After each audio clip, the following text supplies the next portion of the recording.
Nakakatakot pala yung pakiramdam kapag inabutan ka ng bagyo sa Roro. Ito yung naranasan namin sa unang pagkakataon na tumapak kami ng Visayas. Pero bago yan, alam nyo ba na ikinulong ng 4 na taon si Jose Rizal dito sa Dapitan? At ito, ang huling destinasyon natin dito sa Mindanao. Mula Iligan City ay nag-backtrail kami papunta ng Usamis hanggang makatawid ng Dapitan. Halos inumaga na kami bago makarating dito sa port. Medyo nagmamadali kasi kami ngayon, wala na kaming masyadong time na natitira. Kaya nagtanghalian lang kami tapos naghanap na agad kami ng ticket papunta ng Dumaguete. Dito namin naranasan yung mas mahal pa yung pamasahe ng bike kaysa sa pamasahe namin. Yan yung kinontent ko last episode, kaya tinanggal na lang namin yung gulong. Pero kung titignan nyo, halos wala din namang pinagkaiba yung space nila kung nakatanggal o nakakabit ito. Dahil sa pagod na din namin, sobrang himbing ng naging tulog namin dito sa Roro. Syempre, gising na ako nung sinushoot ko tong mga to. Palubog na ang araw at sobrang ganda ng tanawin, napakatahimik at napakasariwa ng hangin. Ang sarap lang mag-isip-isip sa mga nangyari sa amin sa Mindanao, pero ganun talaga, kailangan na nating pumunta ng Visayas. Gabi na nung dumating kami dito sa Dumaguete at ito yung sumalubong agad sa amin. Yang lumakas!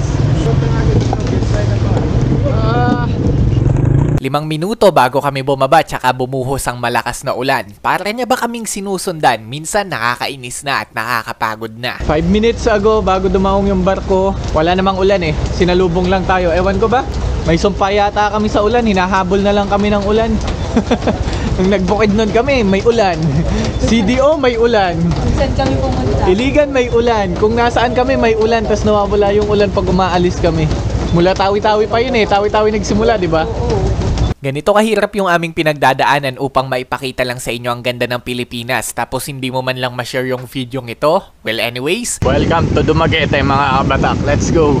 Hanapin na natin yung tutulugan natin dito. dito kami tumuloy sa Casa Arrieta Hostel. Kung hindi nyo alam ang konsepto ng hostel, eto yung may mga bed ka lang sa isang kwarto tapos may mga makakasama ka dito. Share bathroom din ito at share din ang sala dito. Diyan ako matutulog. Dito si Danny. Tapos may iba rin ding pipwesto dito. Dito, tsaka dito. Tapos may nakapwesto na doon. Sila yung mga parang American citizens sa labas. Or I don't think basta foreigner. Nasa likod din daddy yung isang foreigner na kasama namin, tsaka eto naman yung isa, nakakwentuhan na din namin sila. Nakita ko din dito yung kamukhang konsepto ng mapang ginagawa ko. Eto yung sa kanila at eto naman yung sa akin. Mapupuno na natin yan kapag natapos natin lahat yung video natin. Lumabas na din kami upang makapaglakad-lakad at makapaghanap ng makakainan. At napunta kami dito sa isang buffet restaurant. At ano pa nga ba ang inyong aasahan? Syempre, lugi sila sa amin. Lakas namin kumain na to, 'di ba? Wala akong masyadong file dito kasi naka-live video ako nung ginagawa ko to. Introduction ko pa lang naman ito sa Visayas, kaya huwag kayong mag-alala dahil sa susunod na video, doon yung makikita kung paano naman kami nag-camping dito. Tapos i-reveal ko din sa inyo yung malaking sikreto kapag bibili ka sa mga tindahan dito. Pati na din yung malaking pinagkaiba ng Luzon, Visayas kumpara sa Mindanao.